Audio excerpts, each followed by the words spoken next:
السلام علیکم ناظرین، میں ہوں سید احمد علی بخاری۔ آپ دیکھ رہے ہیں اسٹوری ود بخاری۔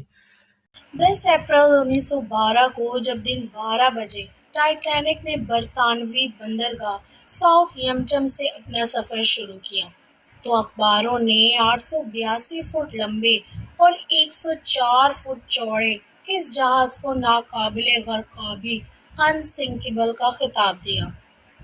اس سلسلے میں انٹرنیشنل مرکنٹائل میرین کمپنی کے نائب صدر البرٹ فرینکلن کا بیان خاصا مشہور بلکہ بدنام ہوا جب 15 اپریل کو کینیڈا کے ساحل سے 600 کلومیٹر دور کھلے بحر اوقیاس میں ایک برفانی تودے سے ٹکرانے کے بعد ٹائٹینک کا وائرلیس رابطہ منقطع ہو گیا اور لوگوں نے جہازران کمپنی کے دفتر سے معلومات لینے کی خاطر رابطہ کیا تو فرینکلن صاحب نے رات 10:30 بجے کے قریب کہا، ٹائٹینک کے ڈوبنے کا کوئی خطرہ نہیں ہے۔ ہم مکمل طور پر مطمئن ہیں کہ یہ جہاز ناقابل غرقابی ہے۔ ہمیں مکمل یقین ہے کہ ٹائٹینک کسی بھی قسم کا نقصان برداشت کر سکتا ہے۔ لیکن بعد میں جب پتہ چلا کہ ٹائٹینک سمندر کی گہرائیوں میں غرق ہو گیا ہے اور اس حادثے میں 1,500 کے قریب افراد جان سے ہاتھ دھو بیٹھے ہیں، تو فرینکلن کے بیان کا خوب مذاق اڑایا گیا، جس کا سلسلہ آج بھی جاری ہے۔ لیکن کیا فرینکلن کی بات اتنی ہی غلط تھی؟ ٹائٹینک سمندر میں ضرور ڈوبا، لیکن عوام کے ذہنوں سے اس کے نشان مٹنے کا نام ہی نہیں لے رہے۔ ہر سال اس موضوع پر کتابیں لکھی جاتی ہیں، فلمیں بنتی ہیں، ویڈیو گیمز تیار کیے جاتی ہیں اور اخباروں میں نت نئے آرٹیکلز چھاپے جاتے ہیں۔ یوٹیوب، ٹک ٹاک اور دوسرے میڈیا پر قسم قسم ویڈیو نشر ہوتی ہیں۔ دنیا میں ٹائٹینک سے بڑے بڑے حادثے ہو چکے ہیں۔ صرف 20ویں صدی ہی میں کم از کم 4 بحری جہازوں کے حادثے ایسے ہیں جن میں ٹائٹینک سے زیادہ لوگ مارے گئے، لیکن کسی کو ان جہازوں کے نام تک یاد نہیں۔ اس کے مقابلے پر دنیا کے کسی بھی علاقے اور خطے میں چلے جائیں، لوگ آپ کو ٹائٹینک کے حادثے کی ایک ایک تفصیل بتا دیں گے۔ اگر آپ کہیں کہ اس کی وجہ جیمز کیمرون کی بلاک باسٹر فلم ہے تو یہ بات درست نہیں ہے۔ 1997 میں کیٹ وینسلٹ اور لیونارڈو ڈی کیپریو کی المیہ فلم، اس سے پہلے بھی ٹائٹینک پر 11 فلمیں بن چکی تھیں، جن میں سے ایک فلم تو غرقابی کے صرف 29 دن بعد ہی تیار ہو گئی تھی، جبکہ سال ختم ہونے سے پہلے 2 اور فلمیں منظر عام پر آ گئیں۔ 1997 کے بعد بھی اب تک اس موضوع پر مزید 6 فلمیں بن چکی ہیں اور یہ یقین کرنے کی کوئی وجہ نہیں کہ مستقبل میں یہ سلسلہ نہ چلتا رہے۔ درجنوں کے حساب سے بننے والی دستاویزی فلمیں اور ٹیلی ویژن پروگرام اس کے علاوہ ہیں۔ ابھی سن 2020 میں چین نے دی سکس کے نام سے ایک دستاویزی فلم بنائی، جس میں ان 6 چینی باشندوں کی کہانی بیان کی گئی ہے جو ٹائٹینک پر سوار تھے اور اس کے ساتھ ہی سمندر کی تہہ میں چلے گئے۔ اس فلم کو دنیا بھر میں پذیرائی ملی۔ اس کے علاوہ ٹائٹینک کے حادثے پر لاتعداد کتابیں لکھی جا چکی ہیں، جن میں فکشن اور نان فکشن دونوں طرح کی کتابیں شامل ہیں۔ اس ضمن میں معروف مارک سیٹیون بیل کا ایک بیان خاصا مشہور ہوا تھا، جنہوں نے کہا تھا کہ افواہ ہے۔ 3 موضوعات جن پر سب سے زیادہ لکھا گیا ہے وہ ہیں عیسیٰ علیہ السلام، امریکی خانہ جنگی اور ٹائٹینک۔ ٹائٹینک پر سب سے پہلی کتاب لارنس بیسلی کی ہے، جو انہوں نے حادثے کے صرف 3 ہفتے بعد لکھی تھی۔ المناک اتفاق یہ ہوا کہ وہ کتاب شائع ہونے سے قبل ہی انتقال کر گئے۔ اس کے بعد جو کتابوں کا تانتا بندھا وہ تھمنے کا نام ہی نہیں لے رہا۔ شاید سب سے مشہور کتاب اے نائٹ ٹو ریممبر یعنی ایک رات جو یاد رہے گی۔ 1955 میں چھپنے والی اس کتاب کے 60,000 نسخے اشاعت کے صرف 2 مہینے میں فروخت ہو گئے اور یہ 6 ماہ تک بیسٹ سیلر کی فہرست میں رہی۔ بعد میں اس کتاب کی تلخیص ریڈرز ڈائجسٹ میں چھپی، جس کے بعد یہ لاکھوں مزید لوگوں تک جا پہنچی۔ مشہور انگریز ناول نگار اور شاعر ٹامس ہارڈی نے اس سانحے پر ایک عمدہ نظم لکھی تھی، جبکہ کئی اور شاعروں پر اس موضوع پر طب آزمائی کی، جبکہ گیت نگاروں اور موسیقاروں نے متعدد نغمے تخلیق کیے جو آج بھی سنے جاتے ہیں۔ 1985 میں جب ٹائٹینک کا ملبہ دریافت ہوا تو کتابوں اور فلموں کا ایک طوفان سا آ گیا۔ اس طوفان میں کئی درجے کی شدت 1997 میں ٹائٹینک فلم کی کامیابی کے بعد پیدا ہوئی۔ ناول نگار کیوں پیچھے رہتے؟ انہوں نے اس موضوع پر قلم اٹھایا اور 20 ناول لکھ ڈالے، جس میں ڈینیل سیٹل کا ناول بھی شامل ہے۔ حتیٰ کہ سائنس فکشن نگاروں نے بھی اس موضوع پر قلم آزمایا۔ چنانچہ مشہور و معروف سائنس فکشن ادیب آرتھر سی کلارک نے بھی اس پر ایک ناول لکھ رکھا ہے۔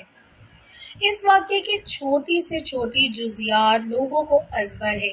ویکیپیڈیا کی طرز پر ایک آن لائن انسائکلوپیڈیا بھی قائم کیا گیا، جس کا نام انسائکلوپیڈیا ٹائٹینکیا، اور اس میں صرف اس حادثے سے متعلق تفصیلات درج کی جاتی ہیں۔ امریکہ میں کم سے کم 2 عجائب گھر ٹائٹینک کی یادگار پر مشتمل ہیں، جہاں ہزاروں لوگ جا کر اس جہاز سے متعلق اشیاء کی نمائش دیکھتے ہیں۔ تو سوال اٹھتا ہے، کیا وجہ ہے ٹائٹینک کا حادثہ لوگوں کے ذہنوں میں آج تک زندہ ہے، اور یہ غرق ہونے والا جہاز یاد سے غرق ہونے کا نام ہی نہیں لے رہا؟ اس کی وجہ تو یہ ہو سکتی ہے کہ ٹائٹینک پر اشرافی کی ایک بڑی تعداد سوار تھی۔ وائٹ اسٹار کمپنی نے اس جہاز کی روانگی سے قبل جو اشتہار چلائے تھے، ان میں سے دنیا کا سب سے پرتعیش جہاز قرار دیا تھا۔ اس کی فرسٹ کلاس کا کرایہ 870 پاؤنڈ تھا، جبکہ اس وقت برطانوی سپاہی کی تنخواہ محض 20 پاؤنڈ سالانہ تھی۔ آپ نے 1997 کی ٹائٹینک فلم میں فرسٹ کلاس کے امراء کے عیش و عشرت کی چند جھلکیاں دیکھی ہوں گی، اور شاید انہیں جیمز کیمرون کی تخیل کی پیداوار سمجھ کر نظر انداز کر دیا ہو، مگر حقیقت یہ ہے کہ فلم نے اصل سے کم ہی کی ہے، بیشی نہیں۔ حالیہ ہفتے ٹائٹینک کا نظارہ کرنے کے لیے جانے والے آبدوز ٹائٹن کی گمشدگی کی خبر دنیا بھر کے میڈیا کا موضوع بننے کے پیچھے بھی شاید یہی کہانی ہے۔ آسٹریلیا کے research fellow Christy Patricia Flannery نے ایک مضمون میں لکھا ہے کہ ٹائٹینک کی طرح ٹائٹن بھی اپنی انتہائی امیر مسافروں کی وجہ سے انتہائی توجہ کا مرکز بنا ہوا ہے، جنہوں نے $2.5 لاکھ اس سفر کے لیے ادا کیے تھے۔ اس کے علاوہ اس واقعے میں ٹائٹینک سے وابستگی بھی ہے۔ سوال یہ ہے کہ اگر ٹائٹن پر عام لوگ سوار ہوتے اور ان کا ٹائٹینک سے تعلق نہ ہوتا تو کیا پھر بھی دنیا کے بڑے میڈیا ادارے اس پر لائیو پیج چلا رہے ہوتے؟ پھر یہ بھی ہے کہ یہ وہ زمانہ تھا جب ترسیل کے جدید ذرائع وجود میں آ رہے تھے۔ ٹائٹینک پر 2 فلمیں اس سال بن گئی تھیں۔ تار کے ذریعے یہ خبر دنیا بھر کے اخباروں کو بھیجی گئی اور اسے نمایاں سرخیوں میں چھاپا گیا۔ اس واقعے میں بچ جانے والوں کی کہانیاں، بہادری، جرأت اور ایثار کی داستانیں لوگوں کے دلوں کو چھو گئیں۔ وہ بینڈ جو جہاز غرق ہونے کے وقت ساز بجاتا رہا، کیپٹن جس نے جہاز سے انخلا سے انکار کر دیا، وہ لوگ جو اپنے پیاروں کو کشتیوں میں سوار کرا کر خود جہاز پر ہی رہ گئے، جہاز ڈوبتے وقت اس پر باقی رہ جانے والے سینکڑوں لوگوں کی چیخو پکار، جس کی روداد بچ جانے والے لوگوں نے بعد میں میڈیا کے سامنے بیان کی۔ ایک اور وجہ یہ تھی کہ جہاز برفانی تودے سے ٹکرانے کے فوراً بعد نہیں ڈوبا، بلکہ اسے سطح سمندر سے نیچے جانے میں 2 گھنٹے اور 40 منٹ لگے۔ یہ اتنا ہی وقت ہوتا ہے جتنا بالی ووڈ فلم کی ہوتی ہے۔ اسے سلو موشن اور خوابی کی وجہ سے کئی داستانیں وجود میں آئیں جو بچ جانے والوں میں بعد میں بیان کی۔ اگر جہاز فوراً تباہ ہوتا تو شاید اتنے ڈرامائی منظر نہ پیدا ہوتے۔ ٹائٹینک میوزیم کے نائب صدر پال برنس کہتے ہیں، ٹائٹینک اور 9/11 ایسے حادثے ہیں جو ہمیشہ یاد رکھے جائیں گے، صرف ان کی دہشت ناکی کی وجہ سے نہیں بلکہ اس وجہ سے کہ وہ ہمیں اصل لوگوں کے ڈرامائی حالات اور وقار کے سبق سکھاتے ہیں، وہ لوگ جنہیں اپنی زندگیوں کے حتمی فیصلے کرنے تھے۔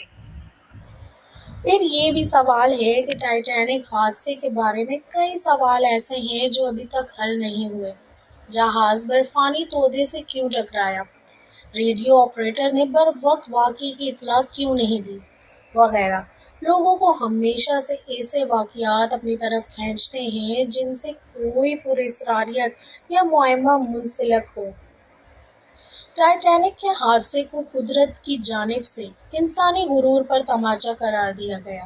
جہاز ران کمپنیوں اور اس زمانے کے میڈیا نے جس طرح اس کی ٹیکنالوجی کی تشہیر کی، ناقدین اس بات کو لے اڑے اور اس حادثے کو مذہبی رہنماؤں نے خاص طور پر اس بات کی دلیل کے طور پر پیش کیا کہ انسان جتنی بھی ترقی کر لے وہ قدرت کے سامنے ہمیشہ بے بس رہے گا۔